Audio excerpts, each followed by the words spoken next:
Рабочей группой выявлены многочисленные факты нарушений законодательства и недостатки в работе Минздрава КР и подведомственных структур, в том числе факты уголовно наказуемых деяний.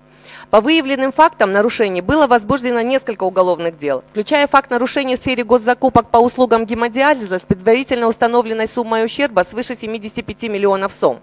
По фактам должностных нарушений в отношении должностных лиц ДЛО возбуждено 10 уголовных дел с причиненным государству ущербом более 22 с лишним миллионов сом. Выявлены факты нарушений неправомерного оказания госуслуг ДЛО без включения в единый реестр. Причем доход от этих услуг, минуя систему казначейства государства, остается в распоряжении ДЛО и расходовался без контроля со стороны государства. Эта незаконная практика сохранялась в течение нескольких лет. И по моей инициативе, несмотря на сильное противостояние со стороны руководства ДЛО, эта неправомерная деятельность была прекращена и услуги ДЛО внесены в реестр госуслуг. Таким образом, госбюджет пополняется. Отдельные факты системных нарушений в сфере лекарственного обеспечения отражены в промежуточной справке рабочей группы. Генпрокуратурой вынесены представления об устранении нарушений закона в вопросах регистрации экспертизы лекарств, законного оборота наркотических средств и другие представления, которые направлены в правительство и Минздрав для устранения нарушений. Однако со стороны Минздрава достаточных мер по устранению нарушений до настоящего времени не принимается.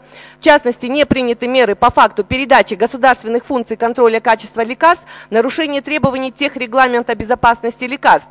Эти функции неправомерно были переданы частной компании путем заключения незаконного договора между руководством ДЛО и ОСО «Биовид».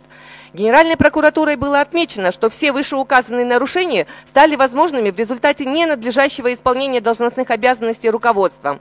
Есть основания полагать, что меры по устранению выявленных нарушений не принимаются намеренно. Причем все это время на меня и на привлеченных экспертов продолжает оказываться давление, вплоть до прямых угроз со стороны лиц, лоббирующих интересы фармафии. Хочу отметить, что все мои инициативы прежде всего направлены на защиту жизни и здоровья наших граждан и государственных интересов. Тем не менее, с целью дискредитации моей депутатской деятельности использовались и используются разные методы, даже с принуждением трудовых коллективов, организаций здравоохранения, находящихся в прямом подчинении заинтересованных руководителей. Уважаемый Аширбек Майдунович, прошу вас и Генеральной прокуратуре обратить внимание на перечисленные мною факты и принять меры по недопущению нарушений законодательства и фактов воспрепятствования депутатской деятельности. Спасибо.